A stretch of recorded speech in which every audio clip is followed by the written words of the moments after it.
जय माता जी की दोस्तों, स्वागत है आपका गाथाएं स्वाभिमान री। जब जब हल्दी घाटी के युद्ध की बात आती है तब महाराणा प्रताप की छवि हम लोगों के सामने आती है। लेकिन इस युद्ध के अंदर एक ऐसे वीर योद्धा भी थे जिन्होंने न सिर्फ महाराणा प्रताप का साथ दिया बल्कि मेवाड़ को मुगलों से आजाद कराने में महत्वपूर्ण भूमिका निभाई। जी दोस्तों, मैं बात करने जा रहा हूँ राणा पुंजा भील की। राणा पुंजा भील को गोरिल्ला रणनीति का जनक कहा जाता है और इसी युद्ध नीति के तहत इन्होंने मुगलों को विश्व विख्यात हल्दी घाटी के युद्ध में उल्टे पैर वापस लौटने पर मजबूर कर दिया था। चलिए दोस्तों, जानते हैं राणा पुंजा का संपूर्ण इतिहास। दोस्तों, अगर आप चैनल पर नए हो तो चैनल को सब्सक्राइब करना ना भूलें। राणा पुंजा का जन्म मेरपुर के मुखिया दूधा होलंकी के परिवार में हुआ था।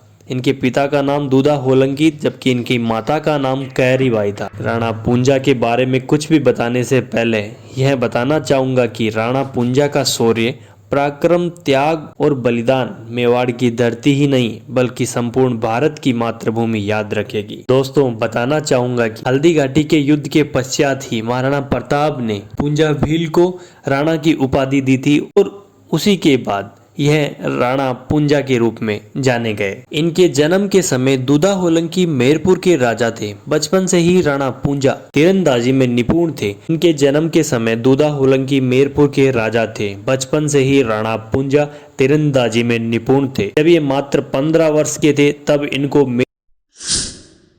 मेरपुर का मुखिया बना दिया गया।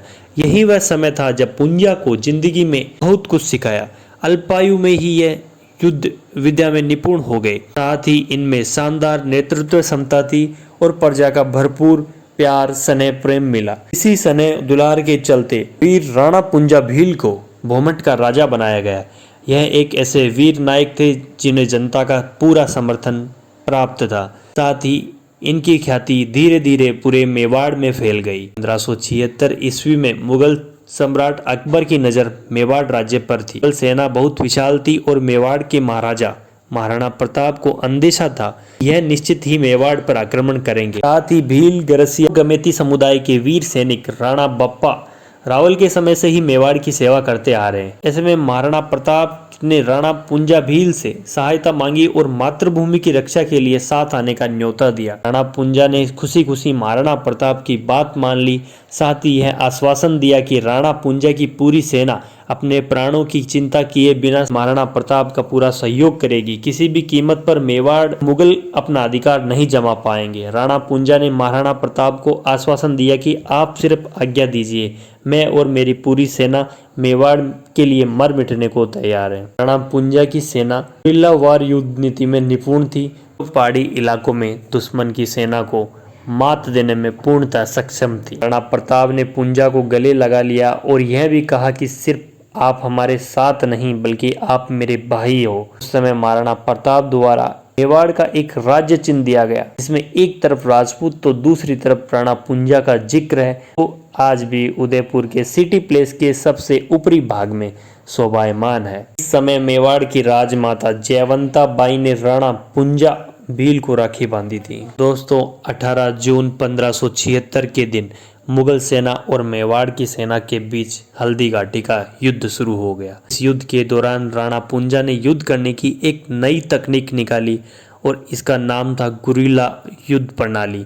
गुरिल्ला युद्ध प्रणाली का जनक राणा पुंजा भील को माना जाता है। इस युद्ध प्रणाली का ही करिश्मा है कि मेवाड़ की सेना ने मुगल सेना के दांत खट्टे कर दिए और उन्हें उल्टे पैर वापस भागना पड़ा। इतना ही नहीं, मुगल सेना के पास हाथी, घोड़े और तोप भी थे जबकि महाराणा प्रताप की सेना के पास तीर, तलवार और भालों के अलावा राणा पुंजा सेना गुरिल्ला युद्ध प्रणाली में मेवाड़ के सैनिक पहाड़ों में चट्टानों के पीछे छिपकर तीर चलाते थे जिनका अंदेशा तनिक भी मुगल सेना को नहीं हो पाता था। इसी वजह से उन्होंने विशाल मुगल सेना पर काबू पा लिया था। मुगल सेना की 5 टुकड़ियों में से सिर्फ 2 टुकड़ियां जिनका नेतृत्व माधव सिंह और सैयद हासिम बरहार कर रहे थे ही बची थी। सेना की 3 टुकड़ियां समाप्त हो चुकी थी।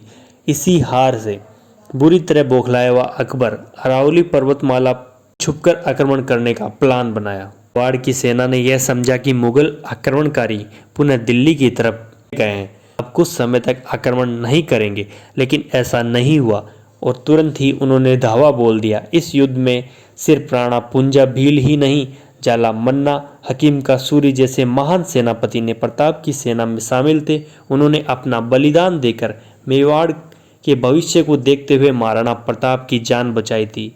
यहीं से राणा पुंजा का नाम इतिहास में अमर हो गया। राणा प्रताप ने ही इनको राणा की उपाधि दी, साथ ही इन्हें राजा कहकर भी बुलाया था।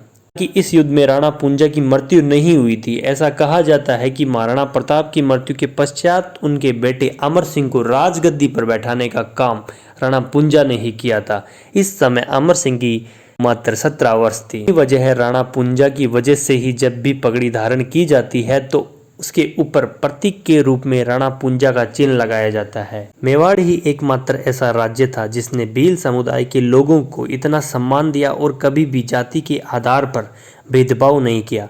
ऐसा उदाहरण पूरे भारत में कहीं भी देखने को नहीं मिलता है। तो इतिहास की ऐसी रोचक घटनाओं के बारे में जानने के लिए मेरे चैनल को सब्सक्राइब कीजिए एंड वीडियो को लाइक एंड शेयर करना ना भूलें।